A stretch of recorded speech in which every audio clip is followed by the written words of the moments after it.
Dismiss की है, x party करके उनको डिसमिस कर दिया। अच्छा, इसके बाद आसिफ साहब गए हैं NIRC में, उनके फेवर में फैसला हुआ है। फिर नेस्ले चला गया अपील में, फुल बेंच NIRC में गया है, वहाँ पे भी आसिफ साहब की हक में फ़ैसला हो गया। फिर आ गया Nestle Multan bench high court में, वहाँ पे जस्टिस जवाद हसन साहब ने डायरेक्शन देके डिस्पोज ऑफ कर दिया। फिर आ गया नेस्ले लाहौर हाई कोर्ट में, अभी पिछले 2020 से लाहौर हाई कोर्ट में केस पेंडिंग है, उस लेवल तक पहुँचा ही नहीं कि के लोग हैं, ये हकूक़ खल्क पार्टी के लोग हैं, हम लाहौर के मुख्तलिफ मजदूर तंजीमों के लोग, अच्छी बात है, देखिए बुला रहे हैं यहाँ, और हम इस कत्ल को किसी सूरत छुपने नहीं देंगे, आएगा नहीं जाने देंगे, हम लड़ेंगे। हम भी आसिफ की तरह आखिरी खून के आखिरी कतरे तक लड़ेंगे। ना सिर्फ ये कि हम लड़ेंगे, हम खुद को मारने की बजाय अब जालिमों के। नाज़रीन, लाहौर 45 टीवी के साथ मैं हसन आपके सामने हाजिर हूँ। वो बड़ा एक मशहूर डायलॉग है ना, सुना होगा आपने, तारीख ते तारीख, और इधर भी वही मामला हुआ है, तारीख पर तारीख एक इंसान की जान ले गई है।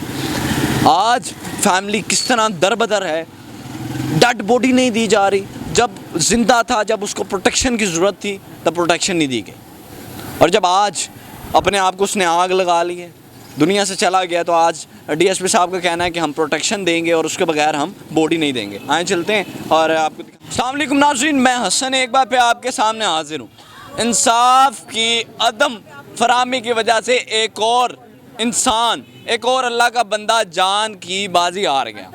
कुछ दिन पहले जो है वो एक बंदा हाई कोर्ट में अपने आप को आग लगाता है और आज इस दुनिया से चला जाता है, और अब डेड हाउस के बाहर उसकी जो है फैमिली मौजूद है, लेकिन डेड बॉडी नहीं दी जा रही। अब बात करते हैं और जानते हैं। अस्सलाम वालेकुम जी। वालेकुम सलाम। कैसे हैं आप? अल्हम्दुलिल्लाह जी। क्या नाम था उनका? आसिफ जावेद। अच्छा, आप उनके क्या लगते? मैं उनका दोस्त हूँ, मेरा कुलीग था वो। अच्छा, क्या मसला क्या था? असल किस कंपनी में काम करते थे? आसिफ नेस्ले कंपनी में काम करता था। अच्छा, और 2016 से उसको जो है टर्मिनेट किया था कंपनी ने as a senior process operator थे। अच्छा, हाँ जी। और कंपनी ने ज़बरदस्ती उनको डिसमिस किया था, जिसकी वजह से आसिफ चला गया था कोर्ट के अंदर NIRC में। NIRC कोर्ट से आसिफ बहाल हुआ, फिर कंपनी चली गई फुल बेंच के अंदर। फुल बेंच में भी आसिफ केस विन कर गया।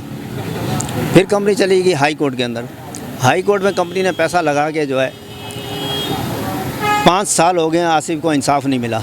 अच्छा, 5 साल हो गए हैं, इंसाफ नहीं मिल रहा। इंसाफ नहीं मिल रहा। 5 साल 5 साल हो गए। कोई बात नहीं, गुजार लेगा। 5 साल से इंसाफ नहीं मिला हमें। अच्छा, 5 साल से अदालतों के धक्के खा रहे थे। अच्छा, घर उसका जो है वो बिक गया, वो उसने पैसा सारा कोर्ट कचहरियों में लगा दिया। गाड़ी उसकी बिक गई, वो उसने पैसा सारा कोर्ट कचहरियों में लगा दिया। अब उसके घर में कुछ नहीं रहा।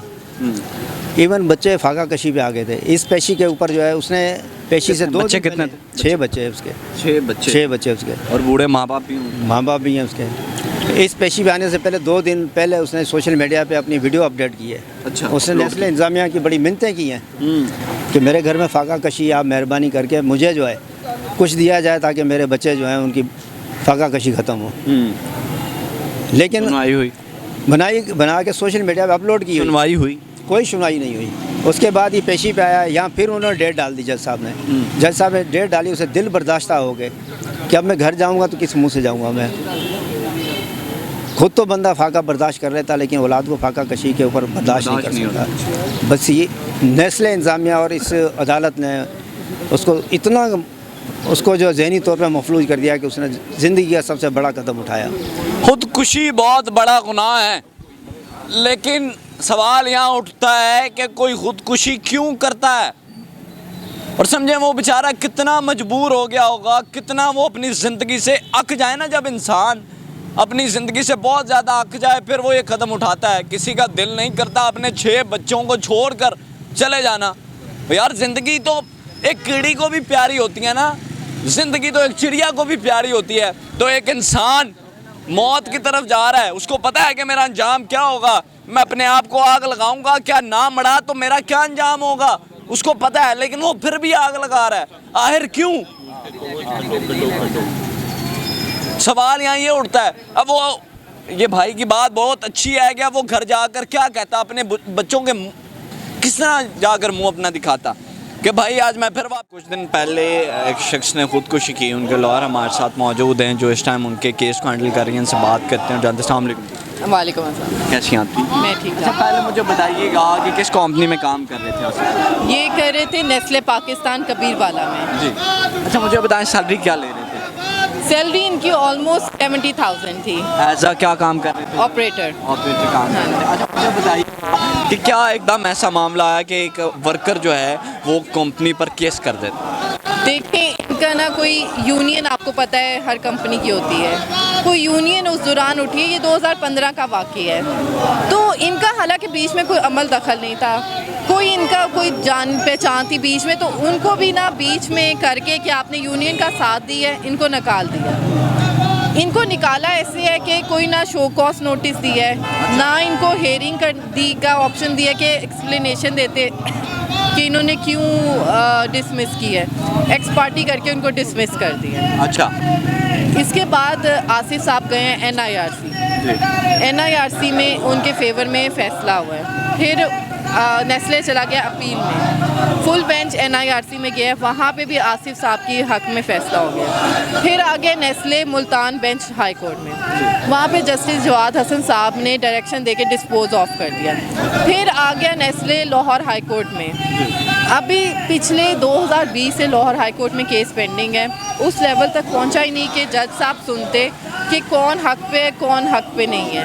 तो जब भी डेट लगती थी, आपको पता है एक तो हाई कोर्ट की डेटें 6-6 महीने साल बाद लगती हैं। जब भी डेटें लगती थी या तो आके नेस्ले जो है वो डेट ले लेती थी, या कोई बहाने से अभी भी कोई टेक्निकल पॉइंट बना के ना डेट ले ली गई। इसके अलावा जो आसिफ साहब हैं उनको कॉन्स्टेंटली प्रेशर फेस करना पड़ा था नेस्ले की तरफ से। लास्ट उनकी कन्वर्सेशन, क्या धमकियाँ जो हैं वो थर्ड्स उन्हें फेस करने पड़ रहे थे? थोड़ा सा, आप तो लॉयर हैं, आपको पता होगा। देखिए, नेस्ले अगर एक अपने एम्प्लॉय को, एक्स एम्प्लॉय को कंपनसेट कर देता ना, तो हज़ारों एम्प्लॉयज़ की लाइनें लग जानी, प्रेसिडेंट सेट हो जाता, 1000 और एम्प्लॉयज़ आ जाते। तो नेस्ले बजाय उनको कंपनसेट करने के लाखों करोड़ों अपनी लीगल फ़ीस पे कर रहा था, और उनको ये थ्रेट कर रहा था कि आप पीछे हट जाएं, आपके साथ अच्छा नहीं होगा। उनको अननोन नंबर से कॉल्स आती थी, अननोन मैसेज आते थे कि केस अपना ख़त्म करो, मत परस्यू करो, तुम्हारे बच्चे हैं, बच्चों की धमकियाँ लेके। एंड में भी उनकी जो कोरेस्पॉन्डेंस चल रही थी 2 नेस्ले के जो है हाई लेवल के एम्प्लॉयज़ से चल रही थी, और तब भी आके उन्होंने इतना ज़्यादा वो प्रेशराइज हुए, इतना ज़्यादा उनको पुश किया गया कि उन्होंने फिर ये स्टेप लिया है। मैम, मुझे बताइएगा, अब DSP गाजी साहब कह रहे हैं कि हम बॉडी विदाउट प्रोटोकॉल नहीं भेज सकते। ठीक है, जब इंसान ज़िंदा होता है, इधर सवाल आपका भी शायद यही होगा और मेरा भी यही होगा कि उसको अहमियत नहीं दी जाती, और जब इस दुनिया से चला जाता है तो फिर जनाब प्रोटोकॉल और ये क्या, इसका मकसद क्या है? पहले तो ये समझाइए। देखिए, ये मेरा DSP साहब से सवाल है। अब मेरी उनसे बात नहीं हुई, मेरी होएगी तो मैं पूछूंगी। जब वो 2 दिन 3 दिन बेड पे पड़ा रहा है हॉस्पिटल के, तड़पता रहा है, वो दर्द में रहा है, तब तो कोई नहीं आया। एक बार IG साहब आए हैं, स्टेटमेंट लेके चले गए हैं, उसके बाद ना कोई थाने वाला आया है, ना किसी ने आके इन्वेस्टिगेशन की है क्या इशू हुआ था। हमने जाके इवन कल अपनी एप्लीकेशन भी जमा कराने की कोशिश की है, तो हमें वापस भेज दिया गया कि नहीं, हमने ये नहीं करनी एप्लीकेशन। अच्छा। हाँ जी।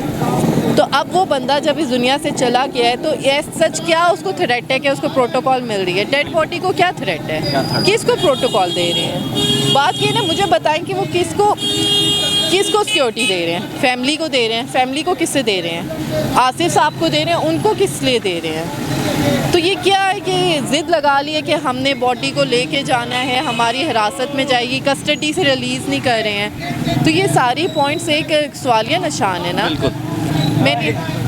मैंने DSP साहब से पूछा, मैंने कहा कौन सा लॉ फॉलो कर रहे हैं आप, मुझे सेक्शन, तो उन्होंने वो भी जवाब नहीं दिया। बिल्कुल जी, इधर पॉइंट है कि यहाँ भी रुक जाता है कि अभी तक बॉडी क्यों नहीं दी जा रही, क्या डर है उन्हें, क्या खौफ है? अभी चलते हैं, इधर जो है वो एहतजाज का जो है वो रुख एख्तियार कर रही है। कातलो जवाब दो, अच्छा सर, मुझे बताइएगा कि अब क्या करने जा रहे हैं? अगर अभी बॉडी ना मिली आपको तो फिर आप आगे क्या देखिए, ये फैसला तो करेगी फैमिली उनकी।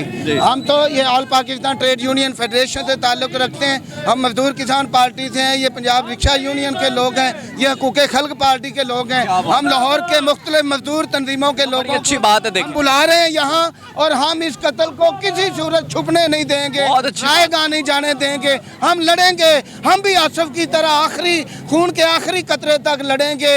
ना सिर्फ ये कि हम लड़ेंगे, हम खुद को मारने की बजाय अब जालिमों के गिरेबान पकड़ने की तरफ जाएंगे। बिल्कुल जी, इस कत्ल को अब दबाया नहीं जाए।